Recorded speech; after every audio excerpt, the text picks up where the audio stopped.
Oi, gente! Nesse episódio aqui de História do Design, vou seguir contando sobre o Art Deco. E ainda no Art Deco francês, hoje eu vou contar a história do Louis Sue. O Louis nasceu em 1875 em Bordeaux e ele era filho de um comerciante de vinho. E aí ele vai estudar ali na escola primária e depois ele vai entrar num colégio para se preparar para estudar na École Polytechnique, que é a escola politécnica ali para estudar engenharias e essas coisas mais exatas. Mas em 1893 ele vai abandonar essa preparação ali para entrar na École des Beaux-Arts. A formação dele lá vai ser em pintura e ele vai estudar ali com o Victor Laloux, mas isso não vai impedir ele de explorar ali um pouco do design, um pouco da arquitetura. E naquele ambiente ele vai fazer bastante amizade com os artistas e vai começar, quando ele se forma, a participar dos salões independentes, ali por volta de 1902. E só para lembrar, esses salões independentes, eles começam a surgir ali no impressionismo, porque as galerias, os salões tradicionais estão sempre evocando as artes lá mais que tem a ver com o classicismo, com esse tradicionalismo acadêmico, e os artistas queriam propor essa nova visualidade do impressionismo. Então eles começam a criar aqueles salões dos renegados e esses salões independentes. E depois de entrar nesse mercado ali dos salões independentes, entre 1903 e 1910 ele vai colocar em prática o que ele aprendeu lá de arquitetura e design. Ele vai contribuir ali com alguns construtores locais ali de Paris, e ali ele vai oferecer tanto alguns projetos quanto algumas decorações. Então lá em 1910 ele faz uma viagem para Viena, que já apareceu bastante aqui na história do design, era bem importante nesse momento. E lá ele vai visitar um coletivo, um grupo de artistas, designers e projetistas, que é o Wiener Werkstatt. E um dos movimentos que ele vai conhecer ali nessa visita, e é lógico, depois em Paris também ele vai entrar em contato com esse movimento e absorver mais as referências, é o cubismo. E o cubismo tem aquela coisa da geometrização, que sempre entrou como uma das influências do Art Deco. E outra coisa que ele vai trazer de referência dessa viagem é justamente essa organização ali em um coletivo criativo, com artistas, arquitetos e designers.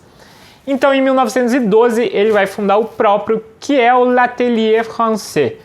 E com esse coletivo ele vai fazer alguns projetos, algumas decorações, alguns interiores, mas esse coletivo acaba que não dura muito porque vai estourar a Primeira Guerra Mundial e o Sue vai ser obrigado a servir. E no retorno da Primeira Guerra Mundial, ali em 1919, ele vai se juntar com o André Marré e ele vai criar o projeto mais importante na carreira de design dele, que é a Compagnie des Arts Français. Essa companhia, ela é uma empresa ali e eles vão absorver bastante da mão de obra ali dos artesãos, artistas locais, porque eles vão produzir vários tipos de objetos, que são os projetos basicamente do Louis e do André. Eles começam a sair em 1921 e eles vão passar ali por tapeçaria, papel de parede, mobiliário, cerâmica e prataria. E como no período pós-guerra a economia estava ali efervescente, eles vão conseguir penetrar bem o mercado e ganhar importância logo. Tanto que em 1923 o The Metropolitan Museum já adquire algumas obras deles para deixar no acervo. E além disso eles faziam também projetos de interiores e eles chegaram a fazer, por exemplo, a Embaixada da Polônia. O que eles traziam ali de diferente é que eles tentavam simplificar aquelas formas do Art Nouveau, né? Lembra que ele tem aquela influência cubista, então ele vai trazer essa simplificação, essa geometrização, mas sempre usar materiais bem nobres.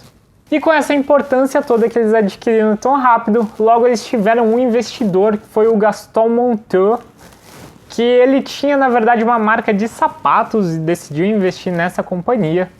E aí eles foram fazendo seus projetos até que em 1928 essa companhia acaba sendo vendida. Ele sai da empresa então, mas a sua importância continua, ele segue fazendo projetos e ele também vai começar a participar mais do lado político, de fomentar as coisas. Em 1939 ele vira presidente da Société des Artistes Décorateurs e ele vai conseguir fomentar mais essas políticas e nesse mesmo ano ele vai levar bastante dessa linguagem Art Deco para Nova York, quando ele desenha ali o pavilhão da França. E esse período coincide logo com a eclosão da Segunda Guerra Mundial, então ele não retorna para a França, ele acaba se refugiando em Istambul, porque ele já tinha participado de uma guerra, ele já tinha noção desses horrores, e lá em Istambul ele vai lecionar.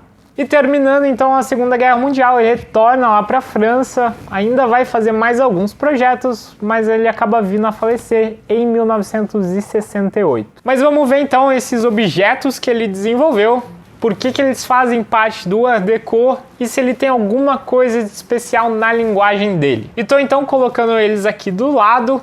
E a primeira coisa que eu já falei, mas só para reforçar, ele está sempre preocupado em usar produtos de bastante qualidade, produtos nobres, produtos que vão durar bem, que é uma característica lá do Art Deco, né? Trazer essa durabilidade e trazer esse refinamento, essa opulência. Ele ainda traz bastante daquele tema floral, a botânica lá do Art Nouveau, mas ele vai abstraindo pouco a pouco as formas e a gente vê que sempre que ele aplica esse tema é num ornamento. Mas logo ele começa a abstrair essas formas botânicas e geometrizar cada vez mais. Ele vai começar a trabalhar com formas mais retas também e misturar essas formas mais retas com as formas que vêm das formas orgânicas, mas que já são mais circulares, já são arcos mais definidos. E uma última característica que é importante sobre o trabalho dele, principalmente do mobiliário, é que ele vai trabalhar bastante o material madeira, a madeira maciça,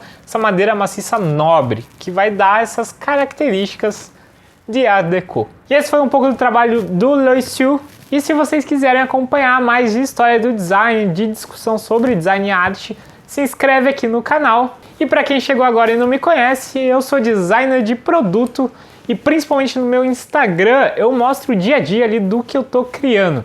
Então vocês podem me seguir lá se vocês quiserem. Tem aqui o @ na tela e um link na descrição do vídeo. E a gente se vê em breve por aqui.